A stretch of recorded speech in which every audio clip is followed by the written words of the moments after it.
Buenos días, mis queridos hermanos, que la paz de nuestro Dios les acompañe en este precioso día.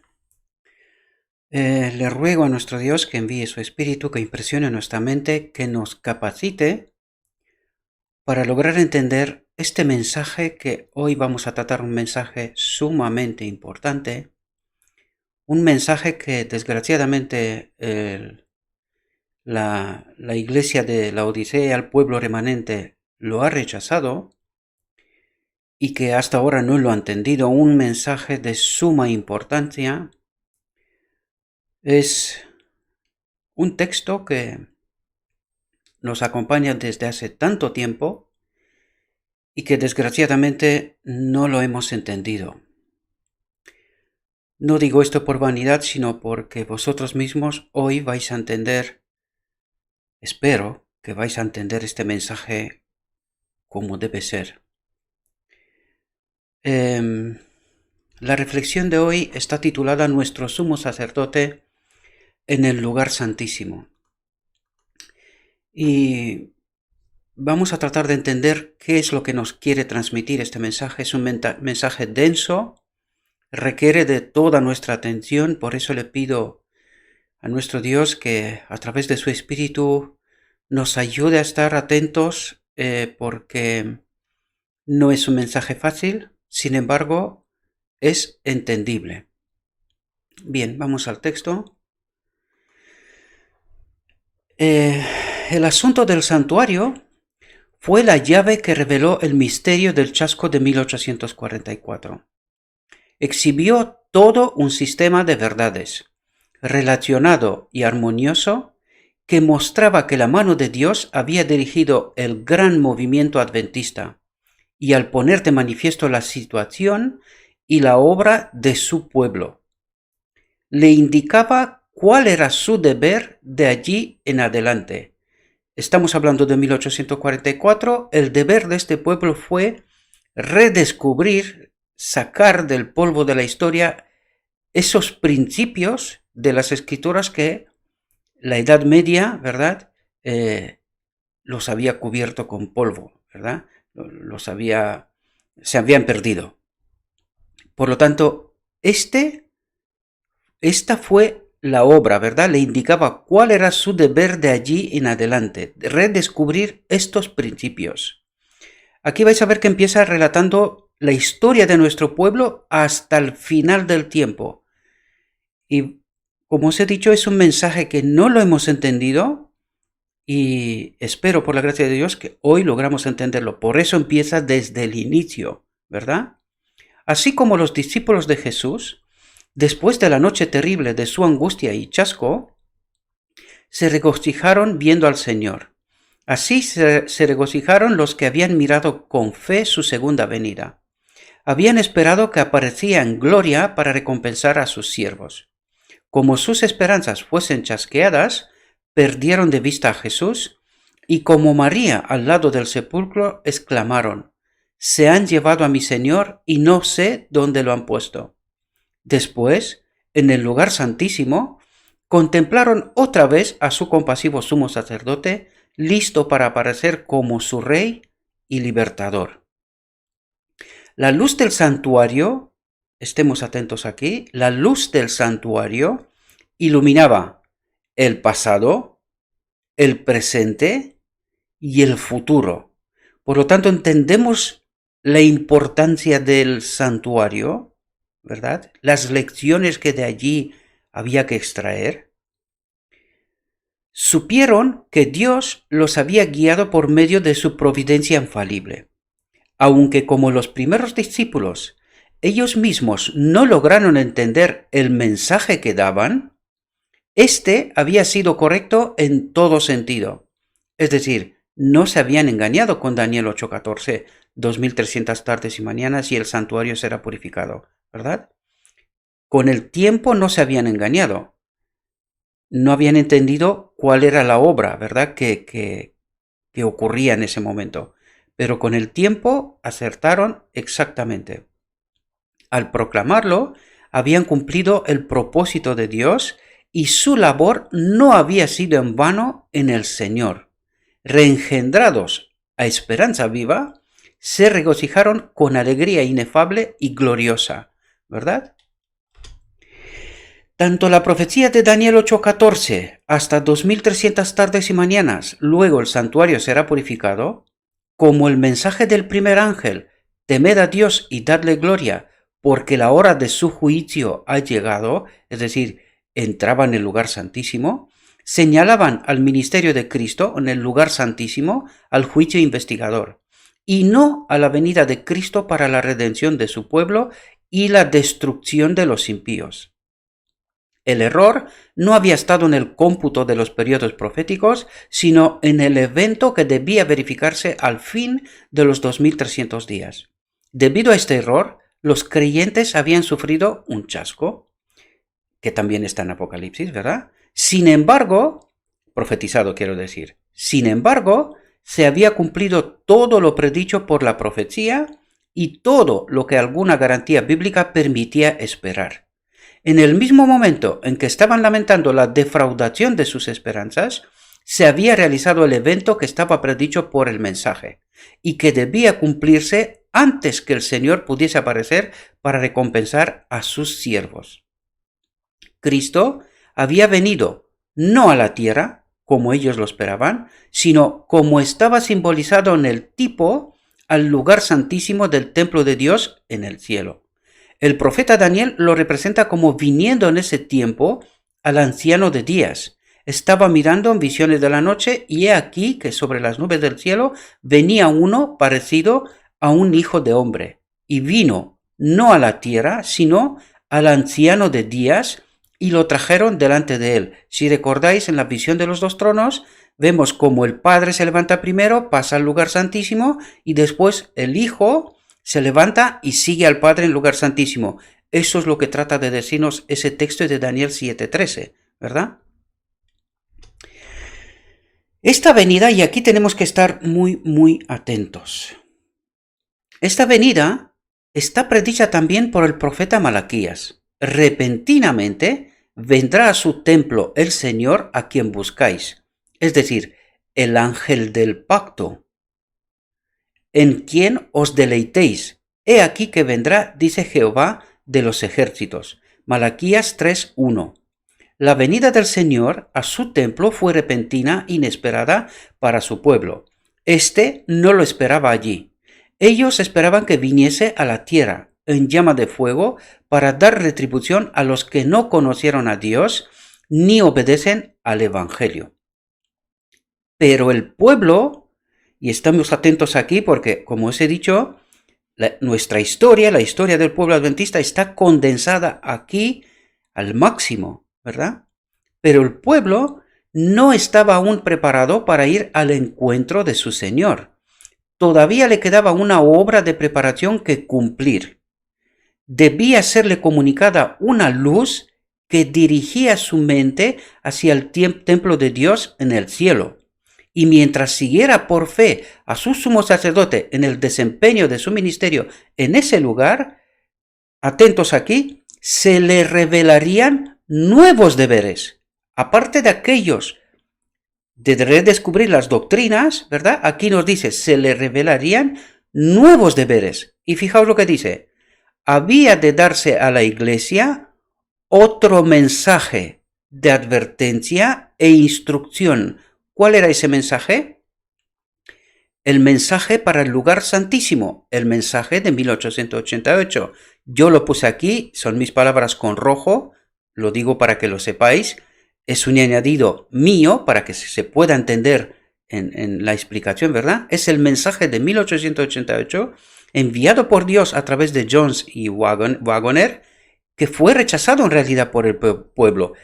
Y aquí podemos entender que en 1888 había de darse a la iglesia otro mensaje de advertencia e instrucción. Es decir, era el mensaje de la justicia de Cristo, que es lo que a partir de este momento vamos a tratar, ¿verdad? En el texto.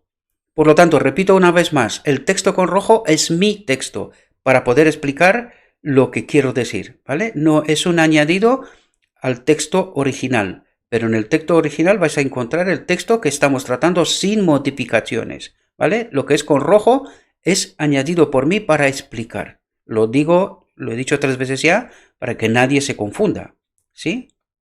Por lo tanto, aquí entendemos que en 1888 Cristo nos mandó un otro mensaje, un mensaje que había que preparar su pueblo para su venida. Es decir, en poco tiempo tenía que haber venido Cristo. Desgraciadamente, al rechazar este mensaje, pues llevamos por ahí casi 140 años, vamos ya, de vagar por el desierto, ¿verdad? Bien, sigamos. El profeta dice, y estemos muy atentos porque ahora vienen cosas sumamente importantes. De hecho, viene a explicarnos cuál era ese mensaje, cuál era el propósito de ese mensaje que rechazamos en 1888. Vamos a ver si logramos entenderlo bien, ¿sí? El profeta dice, ¿quién podrá soportar el día de su venida? ¿Quién podrá mantenerse en pie cuando Él aparezca? Porque será como fuego de fundidor o lejía de lavandero, ¿vale? Y vamos a ver si entendemos exactamente, porque este texto, os lo digo ahora, este texto es el propósito de Dios con el hombre, es la solución del pecado, ¿verdad? Este fue el mensaje de 1888. Fijaos, dice, que es Malaquías 3, 2 y 3. Dice, se sentará como fundidor y purificador de plata. Purificará, Daniel 8:14, entendamos bien el contexto, purificará ¿a quién? A los levitas. ¿Quiénes son los levitas? Todos aquellos que viven en obediencia a la palabra de Dios, que han aceptado a Cristo, ¿verdad? Pero no de palabra, sino en vida, en hechos, ¿verdad? Y fijaos lo que dice aquí, purificará a los levitas y los refinará como se refinan el oro y la plata. Entonces traerán al Señor ofrendas conforme a la justicia. Ya hemos tratado en reflexiones anteriores, nosotros tenemos que ser ofrenda, sacrificio, ofrenda viva para Dios. Y fijaos lo que dice aquí. Entonces, una vez que Él nos purificará, los refinará como se refinan el oro y la plata, ¿verdad? Entonces, este pueblo traerá ofrenda conforme a la justicia, es decir, dejará de pecar. ¿De qué nos habla aquí en realidad, mis queridos hermanos? Es el final del día de la expiación, cuando Cristo viene en su templo que somos nosotros, cuando esta obra de purificación se ha hecho y ahí es la culminación de esta obra, ¿verdad? Ahora vamos a ver, voy a leer ese texto que sigue y luego vais a ver que vamos a dar un paso atrás para explicarnos un poco más a detalle esta obra. Se sentará como fundidor y purificador de plata, purificará a los levitas y los refinará como se refinan el oro y la plata. Los que vivan en la tierra, cuando cese la intercesión de Cristo, es decir, su obra en el lugar santísimo se ha terminado, ¿verdad? ¿Y cuándo se termina su obra? Cuando su espíritu estará en nuestro templo. A partir de ese momento, su pueblo no peca. Lo hemos tratado en muchas reflexiones, recordad. Podéis entender Zacarías 3, Apocalipsis 19, Jeremías 31, Malaquías 3, Apocalipsis 14. Hay textos que en realidad estos textos, permitidme esta expresión, debería de ser el santo grial para el pueblo remanente.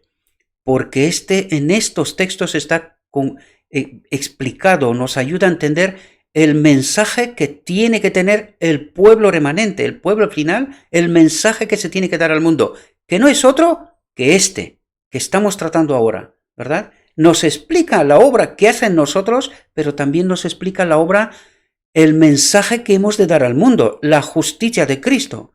¿Comprendemos? Fijaos, los que vivan en la tierra, cuando cese la intercesión de Cristo en el santuario celestial, deberán estar firmes ante la mirada atenta de un Dios santo sin un mediador. Es decir, la obra se ha terminado, su pueblo está sellado. Eso es lo que hace allí en Malaquías 3. Es decir, su espíritu está en nosotros, ¿verdad? Y ahora da un paso atrás para explicarnos esta obra, ¿verdad? Fijaos lo que dice. Sus vestiduras deberán estar sin mácula, sus caracteres purificados de todo pecado por la sangre de la aspersión. ¿Entendemos cuál es la obra que se hace en este momento, en el día de la expiación, previo a este momento de Malaquías 3? ¿Verdad? Cuando se nos da la ropa de gloria, cuando este pueblo traerá ofrendas conforme a la justicia, es decir, sin pecado, sin mancha, perfectas. Entendemos, dejarán de pecar. Nos lo ha explicado en la visión de los dos tronos, y hemos tocado muchos textos aquí. Id para atrás y repasad, porque lo hemos explicado, ¿verdad? Sus vestiduras deberán estar sin mácula, sus caracteres purificados de todo pecado por la sangre de la aspersión. Por medio de la gracia de Dios y sus propios y diligentes esfuerzos, deberán ser vencedores en la lucha contra el mal. ¿Entendemos el proceso de cooperación? Eso es lo que nos está diciendo aquí. Ese proceso de cooperación con su espíritu. Por lo tanto, ¿quién es su pueblo? Aquellos que experimentan esta obra de cooperación por medio de la gracia de Dios, por medio de su espíritu, y sus propios y diligentes esfuerzos deberán, dice, ser vencedores en la lucha contra el mal. Si no lo somos, es por nuestra culpa, queridos hermanos. ¿Comprendemos? Por lo tanto, ¿quién es su pueblo? Los que experimentan esa cooperación, ¿verdad? Fijaos lo que dice. Mientras prosigue el juicio investigador en el cielo, mientras los pecados, atentos, de los creyentes arrepentidos. ¿Qué significa esto? Creyentes que se han arrepentido del pecado hecho y no lo cometen más. Esto significa arrepentido. Arrepentido no significa pecar y volver a pecar. Esto no es arrepentimiento. Si entendemos bien el Evangelio, ¿verdad? Si no, pues claro, cada uno interpreta lo que quiera, pero que no se olvide, su pueblo es aquel que coopera con su espíritu en la lucha de erradicar el pecado. Este es el auténtico pueblo, ¿verdad?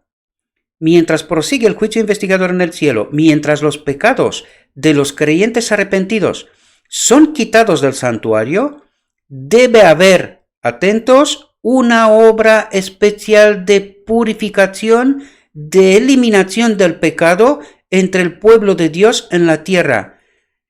¿Entendéis el mensaje de 1888? ¿Entendéis la obra previa a este momento de Malaquías 3? Porque en este momento lo que se hace es la culminación de esta obra especial de purificación, de eliminación del pecado entre el pueblo de Dios en la tierra. Y dice, esta obra está presentada con mayor claridad en los mensajes de Apocalipsis 14. Pero aquí surge una pregunta. Y por eso acentúo tanto quién es su pueblo, ¿verdad? Aquel que coopera con el Espíritu de Cristo en la erradicación del pecado o en esta obra especial de purificación, de eliminación del pecado. Estamos hablando de lo mismo, ¿verdad? ¿Y cómo hemos llegado nosotros a ese entendimiento que vamos a pecar hasta que Cristo venga?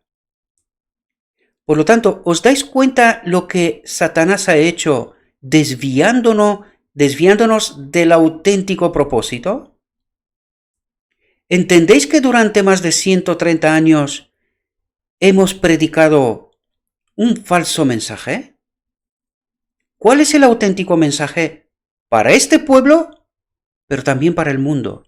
Porque primero este pueblo tiene que entender este mensaje, y una vez que este pueblo experimenta esta cooperación con la gracia de Dios, con su espíritu, en esta purificación del templo, pues este mismo mensaje hemos de darlo al mundo. ¿Comprendemos? Por lo tanto, nosotros no hemos entendido este mensaje, porque nosotros poco a poco nos hemos ido desviando del camino, y aquí podemos ver cuando la sierva nos dijo que hemos rechazado el Espíritu Santo y se ha retirado y que hemos cogido el camino hacia Egipto, pues ¿dónde estamos ahora? ¿Entendéis el desvío del auténtico mensaje?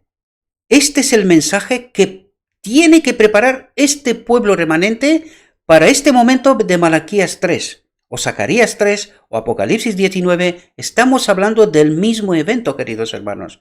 Un evento que nosotros no hemos entendido, ¿verdad? Pero todavía no se acabó el mensaje, ¿verdad? Fijaos lo que dice aquí. Y esto es algo que no hemos entendido. Nos hemos apartado del mensaje y tampoco entendimos el propósito de Dios, ¿verdad? Porque fijaos lo que nos dice aquí. Cuando esta obra, ¿qué obra? De purificación de su pueblo del pecado, del templo, Daniel 8:14, ¿verdad? Cuando esta obra haya sido consumada, los discípulos de Cristo estarán listos para su venida. Primera venida. Porque ahora vais a ver que hay dos venidas. Primera venida. Su espíritu en su templo, que somos nosotros. Malaquías 3, Zacarías 3, Apocalipsis 14, Jeremías 31. O sea, hay textos para que podamos entender todo este asunto. Y de hecho, trataremos de hablar sobre este asunto porque esta es la misión que tenemos aquí, preparar este pueblo remanente, ¿verdad? Y fijaos que aquí nos dice primera venida, y vais a entender de por qué digo lo que digo, porque no lo digo yo, ¿verdad? Cuando esta obra de purificación de su pueblo haya sido consumada, los discípulos de Cristo estarán listos para su venida. ¿Qué venida? Porque el pueblo está engañado, queridos hermanos.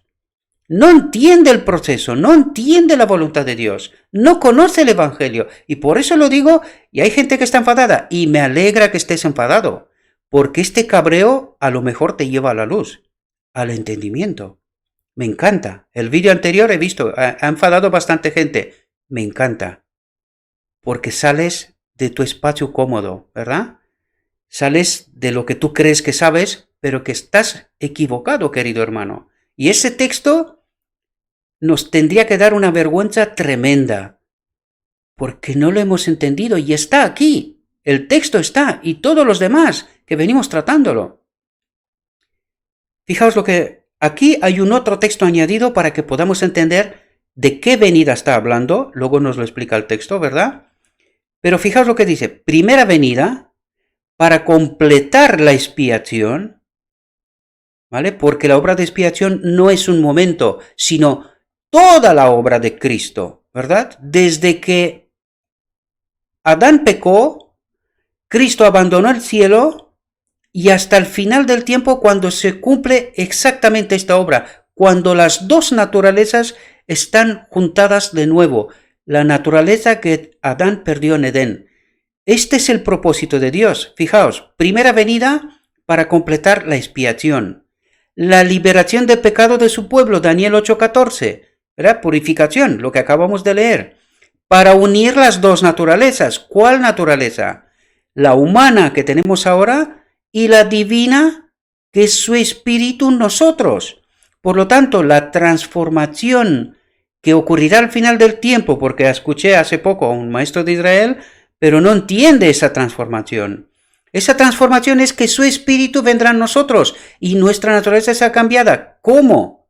De naturaleza humana, exclusivamente humana, pecaminosa, mortal, vendrá su espíritu en nosotros y tendremos la naturaleza que Dios puso en Adán en el principio, divino-humana. ¿Por qué? Porque su espíritu está en nosotros. Esta es la transformación en un momento. En la visión de los dos tronos nos dice, por decreto divino, al final del día de la expiación ocurre lo que acabamos de leer aquí. Cristo finalizará la obra de purificación y pondrá su templo en nosotros. Y a partir de ese momento traeremos ofrenda de justicia. No pecaremos más. Eso es lo que nos quiere decir. Primera venida para completar la expiación, la liberación de pecado de su pueblo, para unir las dos naturalezas, para ofrecer la ropa de gloria, para poner su espíritu en su templo que somos nosotros. Es decir, he tratado de traer aquí a la luz las metáforas que las escrituras, el Evangelio, nos trae para que entendamos esta obra, queridos hermanos. Por lo tanto, aquí vuelvo a reiterar una vez más, El texto con rojo es texto añadido, explicativo, es mi texto, para que podáis entender. No es parte del texto original, ¿vale? Del texto que estamos tratando en realidad. Es un añadido para poder explicaros de qué estamos hablando. Y aquí fijaos, es primera venida. Es decir, de esta venida final, primero viene en su templo, para su pueblo, para liberación. Porque vais a ver que la segunda venida que todo el cristianismo está esperando es para condenación. No es para liberación. Y no es que lo diga yo.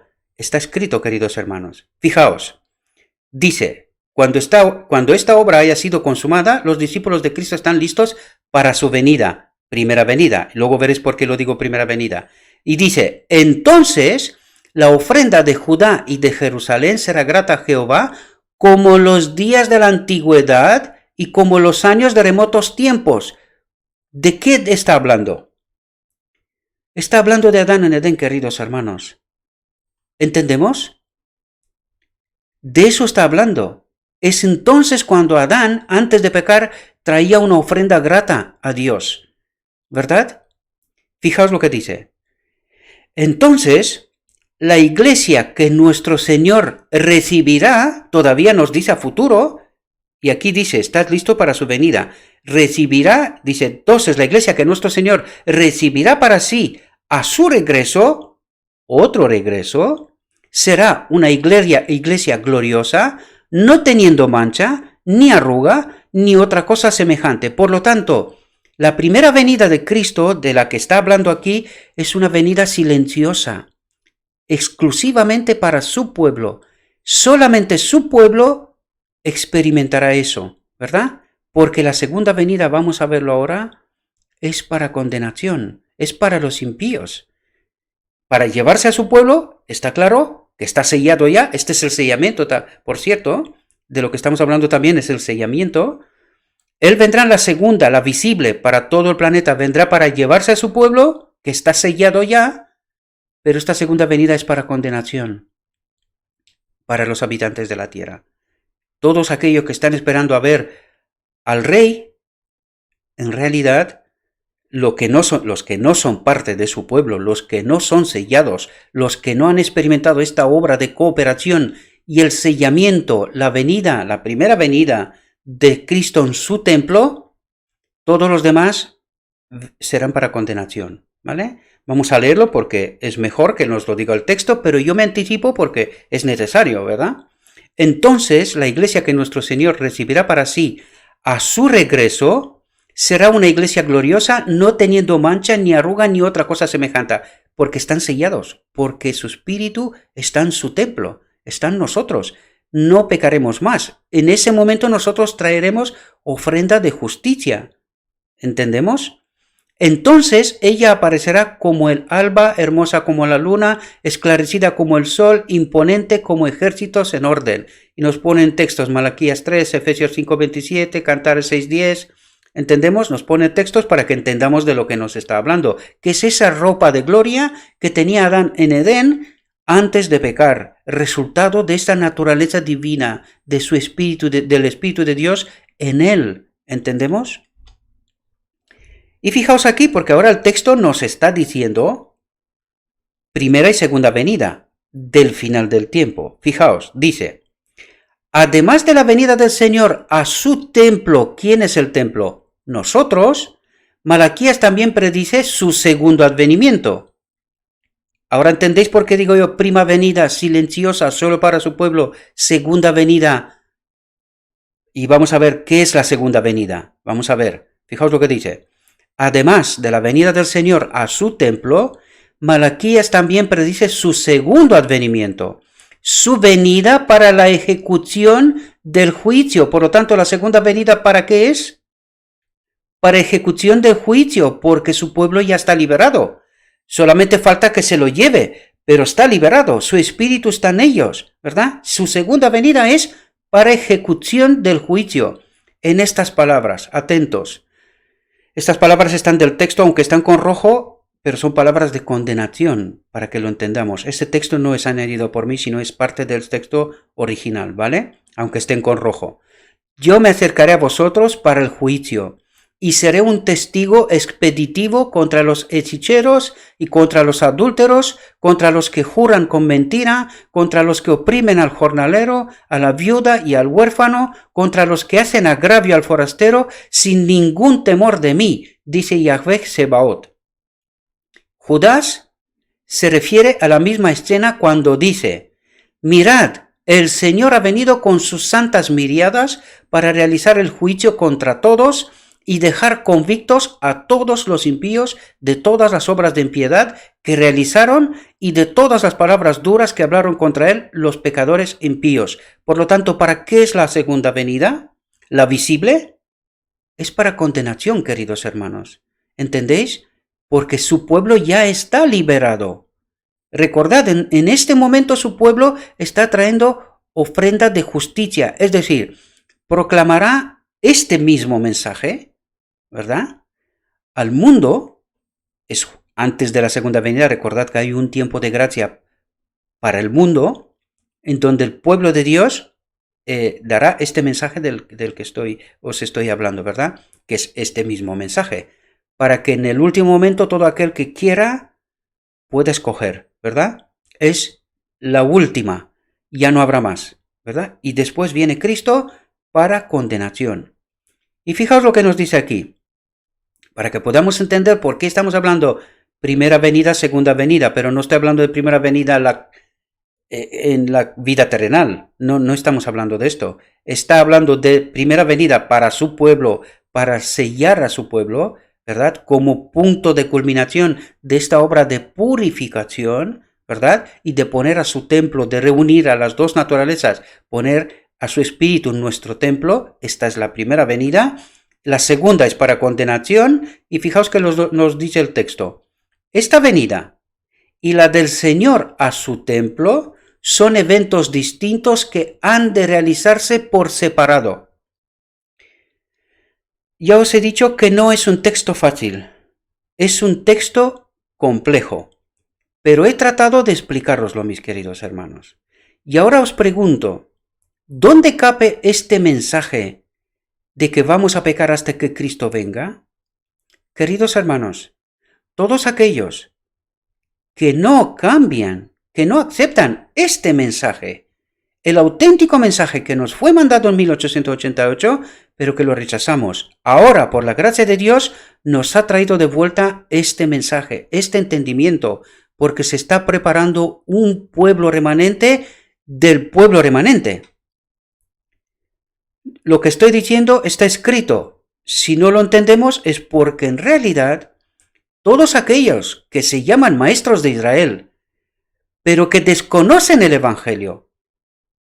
Y ahora me gustaría mucho hablar con todos aquellos que en el vídeo pasado han quedado muy molestos, ¿verdad? Porque he visto por ahí, no me gustan, no es porque me interesen, no me interesan, ni los me gusta, ni los no me gusta, ni las visualizaciones, las miro como dato estadístico, pero que no me importan en realidad. Lo que realmente me importa es transmitir este mensaje. Esta es mi obra. Mi obra es de preparar este pueblo final. Este es el trabajo que tengo, no tengo otro. Que os guste o que no guste, esto me importa poco. Pero yo sé a quién no gusta, ¿verdad? Porque el espíritu que habita en mí me habla, ¿verdad? Espero que entendamos bien y que no entendamos tonterías. Pero mi pregunta es, ¿por qué estás descontento, mi querido hermano? ¿Cuál es tu auténtico problema en realidad? ¿Es que tienes que cambiar de tu espacio cómodo en donde te has sentado y donde como maestro de Israel te crees que te las sabes todas? Pues ¿por qué no te sabes este texto? ¿Por qué no te conoces Zacarías 3? ¿Por qué no has entendido Apocalipsis 19? ¿Por qué no has entendido el propósito de Dios del deseo de todas las gentes 180? ¿Por qué no lo has entendido? Eso tendría que mandarte un mensaje, darte a ti mismo un dislike, ¿verdad? Porque en realidad deberías de procurar de estar parte de este pueblo que coopera con el Espíritu Santo para la auténtica purificación de su templo. Y no que prediques que vas a pecar hasta que Cristo venga, porque entonces vas a tener parte de su segunda venida, y esta segunda venida es para condenación, mi querido hermano. La primera venida es una venida silenciosa para su pueblo, para sellarlo. ¿Entiendes? Por lo tanto, deberías de procurar de predicar este mensaje, si eres maestro de Israel, y si no lo eres también, ¿verdad? Deberías de preocuparte de predicar este mensaje, pero deberías de preocuparte de estar en el auténtico pueblo de Dios, ¿verdad? Ya sé que estás enfadado, pero se te pasará, y mejor que se te pase. Yo quiero verte en el reino de Dios. Es allí donde te espero, y allí donde quiero que me digas cuál era tu descontento, ¿verdad? ¿Cuál era tu molestia? Espero, mis queridos hermanos, que este mensaje os haya podido ayudar. Espero que entendáis la auténtica obra de Dios, mis queridos hermanos, el auténtico mensaje de Dios, mis queridos hermanos, no las herejías que se predican hoy. Por eso estaba enfadado en el vídeo anterior, en la reflexión anterior. Y espero que entendamos la auténtica realidad de Dios, queridos hermanos, porque lo que nos está pasando hoy es increíble, ¿verdad? Teniendo la palabra, nosotros se supone que somos el pueblo que ha sido bendecido por Dios con un mensaje claro, definido. Nosotros no tenemos un mensaje que los demás, en absoluto. Por eso yo recalco tanto, ¿cuál es nuestro mensaje? ¿Qué mensaje tenemos que dar al mundo? Nuestro mensaje es el mensaje de la justicia de Cristo, es el mensaje de 1888, que estamos tratando de desarrollar aquí una y otra vez, para que lo entendamos, que entendamos cuál es la obra que Dios quiere hacer con su pueblo. Y no todo aquel que dice y ha aceptado a Cristo es su pueblo, que no, queridos hermanos. Todos aquellos que cooperan con el Espíritu Santo para la purificación de este templo, para que en el tiempo de Malaquías 3, que lo acabamos de ver, su Espíritu habite en nosotros y que podamos traer ofrendas de justicia, glorificar a nuestro Dios, experimentar la impecabilidad, la idoneidad para el reino de Dios. Espero, mis queridos hermanos, que hayáis podido entender este mensaje. Os invito, en el nombre de Cristo os lo pido.